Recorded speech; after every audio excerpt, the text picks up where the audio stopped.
بسم اللہ الرحمن الرحیم۔ قرآن پاک میں ماں باپ دونوں کے ساتھ حسن سلوک کرنے کی بہت بار تاکید کی گئی ہے، لیکن خصوصیت کے ساتھ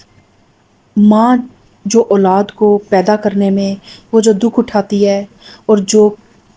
کٹھنائیاں وہ جھیلتی ہے، اس کا نقشہ قرآن پاک میں بڑے ہی اثر انگیز انداز میں کھینچا گیا ہے، اور نہایت خوبی کے ساتھ اللہ تعالیٰ نے انسان کو ایموشنلی، نفسیاتی طور پہ انسان کو وہ تکلیفوں کا نقشہ کھینچ کے بتایا ہے کہ انسان کو پتہ چلے کہ اس کی جان نثار ماں نے باپ کے مقابلہ میں کس طرح اس کی خدمت کی، اور کس طرح اس کی بچپن میں اس کے ساتھ راتوں کی اپنی نیندیں قربان کی۔ تو اس وجہ سے باپ کے مقابلے میں اس کی ماں جو ہے وہ اس کے خدمت اور سلوک کی زیادہ مستحق ہے۔ اللہ تعالیٰ قرآن پاک سورہ احقاف میں فرماتا ہے وَوَصَّيْنَا الْإِنسَانَ بِوَالِدَيْهِ إِحْسَانًا حَمَلَتْهُ أُمُّهُ كُرْهًا وَوَضَعَتْهُ كُرْهًا وَحَمْلُهُ وَفِصَالُهُ 30 شهرًا۔ اور ہم نے انسان کو ماں باپ کے ساتھ بھلائی کرنے کی تاکید کی۔ اس کی ماں تکلیف اٹھا کر اسے پیٹ میں لیے پھری، اور تکلیف ہی سے جنا، اور پیٹ میں اٹھانے اور دودھ پلانے کی یہ تکلیف دہ مدت 2.5 سال ہے۔ تو اس وجہ سے اللہ تعالیٰ نے اور ہمارے دین نے ماں کے ساتھ خصوصاً بہت زیادہ احسان کا معاملہ کرنے کا حکم دیا ہے، اور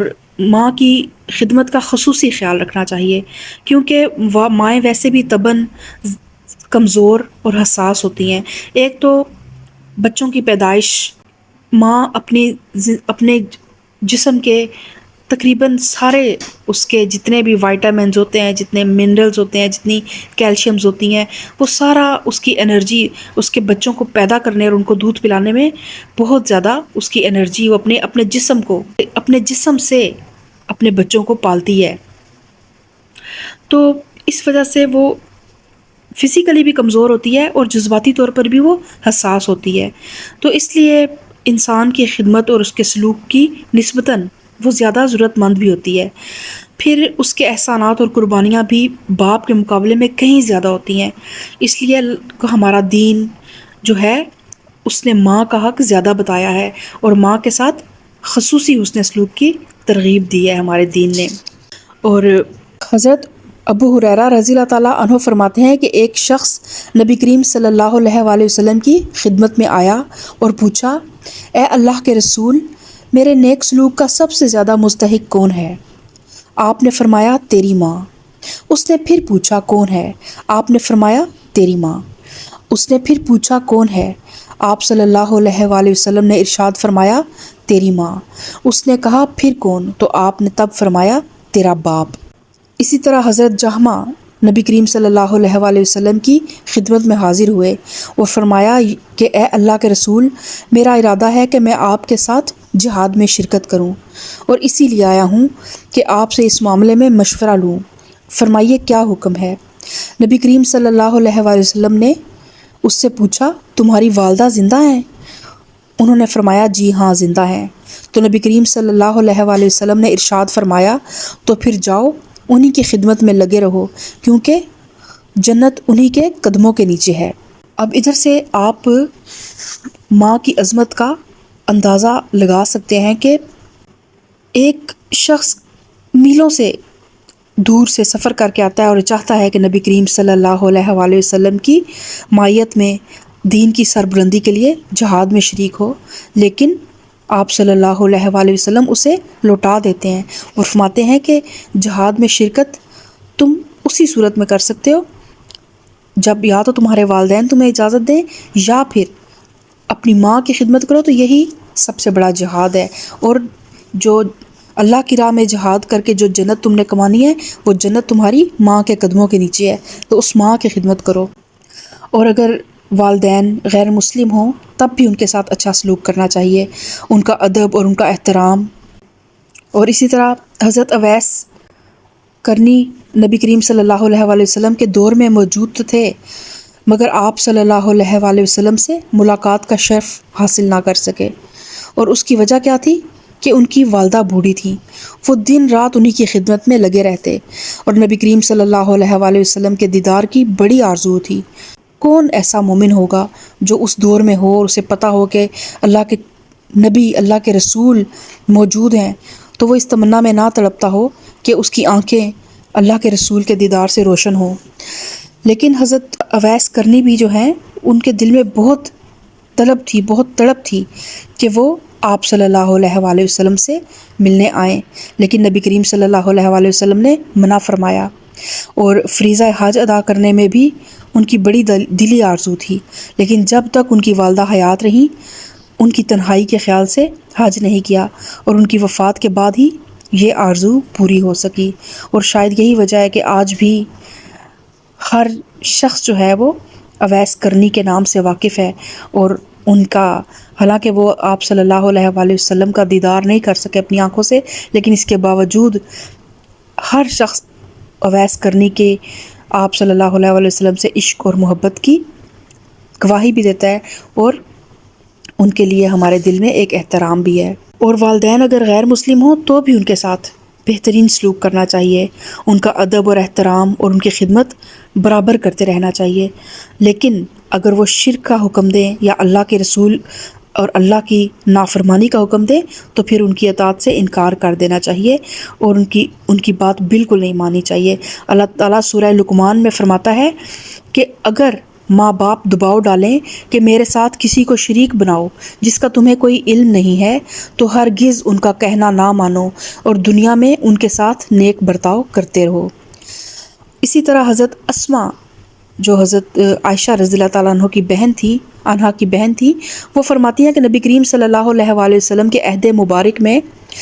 میرے پاس میری والدہ آئیں۔ وہ اس وقت مشرکہ تھیں۔ میں نے نبی کریم صلی اللہ علیہ وسلم سے پوچھا کہ میرے پاس میری والدہ آئی ہیں اور وہ اسلام سے متنفر ہیں، کیا میں ان کے ساتھ اچھا سلوک کروں؟ آپ صلی اللہ علیہ وسلم نے فرمایا، ہاں، تم اپنی ماں کے ساتھ صلہ رحمی کرتی رہو۔ تو والدین جو بھی اب دیکھ لیں غیر مسلم، کیونکہ مسلم غیر مسلم مذہب دین ایک اور چیز ہے، لیکن انسانیت کے ناطے ماں باپ جو ہیں ان کے ساتھ ہمارا ایک انسانیت کا رشتہ ہے۔ وہ بہرحال اگر وہ غیر مسلم بھی ہیں یا ان کا عقیدہ آپ کو لگتا ہے کہ آپ کے عقیدے سے مختلف ہے، کیونکہ آج کل ہم مسلمان ہو کر بھی عقیدوں میں بٹے ہوئے ہیں، گروہوں میں بٹے ہوئے ہیں، فرقہ بندیوں میں بٹے ہوئے ہیں۔ آج کے بچے اسی سوشل میڈیا کی وجہ سے الحمدللہ جہاں پہ اس کے نقصانات ہیں وہاں پہ اس کے فوائد یہ بھی ہیں کہ بچے بہرحال اللہ سے جڑ بھی رہے ہیں اور ان کو تک صحیح ایک دین کی تعلیم پہنچ رہی ہے، اور وہ شرکیہ جو بھی معاملات ہیں ان سے محفوظ ہوتے جا رہے ہیں۔ تو بعض اوقات آپ کے عقائد اپنے والدین کے عقائد سے اگر ٹکرائیں تو کبھی بھی ان کے ساتھ بالکل بھی ایسی کوئی بات نہیں کرنی کہ وہ ان کی دل آزاری ہو، بلکہ اچھے طریقے سے، محبت سے، پیار سے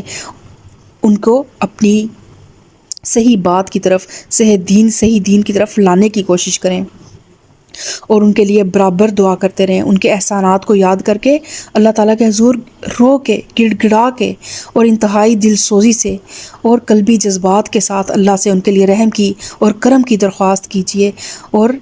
اللہ تعالیٰ نے بڑی خوبصورت دعا بتائی سورہ بنی اسرائیل میں۔ اللہ تعالیٰ فرماتا ہے وَقُلْ رَبِّ ارْحَمْهُمَا كَمَا رَبَّيَانِي صَغِيرًا، اور اللہ تعالیٰ فرماتا ہے کہ یہ دعا کرو کہ پروردگار ان دونوں پر رحم فرما جس طرح ان دونوں نے بچپن میں میری پرورش فرمائی تھی۔ یعنی کہ اللہ تعالیٰ جس طرح میری بچپن کی بے بسی تھی، میں ایک حرکت کرنے والا صرف ایک جسم تھا جس کو کوئی شعور نہیں تھا، مجھے اگر کوئی جانور کھا جائے تو شاید میں اپنے آپ کو نہ بچا سکتا، یا اگر مجھے ایک رات کے لیے باہر سردی میں چھوڑ دیتے تو شاید میں اس رات میں ہی ختم ہو جاتا، لیکن کہ میرے ماں باپ تھے جس نے میری بے بسی میں رحمت اور شفقت اور جاں فشانی سے اور محبت سے انہوں نے میری پرورش کی، میری خاطر اپنی عیش کو قربان کیا۔ تو اے پروردگار، اب یہ بڑھاپے کی کمزوری اور بے بسی میں مجھ سے زیادہ خود رحمت اور شفقت کے محتاج ہیں، تو اللہ میں ان کا کوئی بدلہ نہیں دے سکتا، تو ہی ان کی سرپرستی فرما اور ان کے حال زار پر رحم کی نظر فرما۔ اور اسی طرح رضائی ماں جو ہے اس کے ساتھ بھی اچھا سلوک کرنے کا حکم ہے، ان کی بھی اس طرح ہی خدمت کرنے کا حکم ہے جس طرح آپ اپنی سگی ماں کو،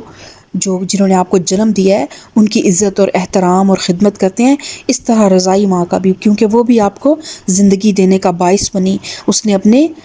حصے کی غذا اپنے جسم کو کمزوری میں ڈال کر اس نے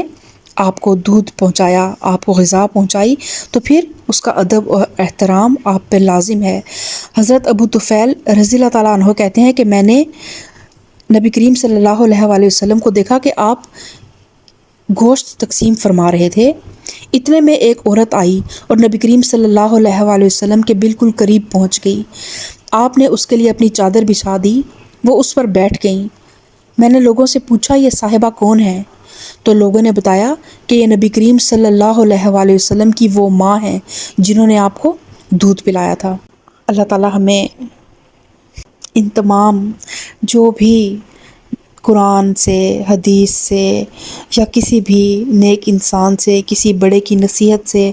ہمیں اپنے ماں باپ کے جو بھی حقوق ہیں اللہ تعالیٰ ہمیں انہیں پہچاننے کی توفیق عطا فرمائے، کیونکہ اللہ تعالیٰ تک پہنچنے کا ذریعہ یہی وہ محسن ہے جو اللہ تعالیٰ نے اس دنیا میں ہمارے لیے بھیجے، اور جو ہماری زندگی کی پہلے سانس سے لے کے، بلکہ سانس تو بہت بعد میں آتی ہے، ابھی ہم ماں کے پیٹ میں ہوتے ہیں تو وہ ماں جب گرتی ہے نا تو وہ اپنے آپ کو نہیں بچاتی، وہ اس طرح سے گرنے کی کوشش کرتی ہے کہ اس کو اپنے جسم پہ، باقی جسم کے حصوں پہ چوٹ لگ جائے لیکن اس کے پیٹ پر کوئی چوٹ نہ لگے، تو اس کا وہ بچہ محفوظ رہے۔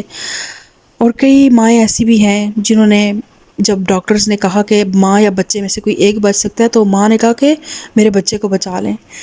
تو یہ قربانی صرف ماں کی ذات ہی دے سکتی ہے۔ تو اللہ تعالیٰ ہمیں اپنی ماؤں کی حقوق ادا کرنے کی توفیق عطا فرمائے، ان کا حق پہچاننے کی توفیق عطا فرمائے، اور ان کے قدموں کے نیچے جو جنت ہے اللہ تعالیٰ ہمیں اس کا مستحق بنائے، آمین ثم آمین۔ ربی اوزینی ان اشکر نعمتک اللاتی انعمت علی وعلی والدی وان اعمل صالحا ترضاہ وادخلنی برحمتک فی عبادک الصالحین۔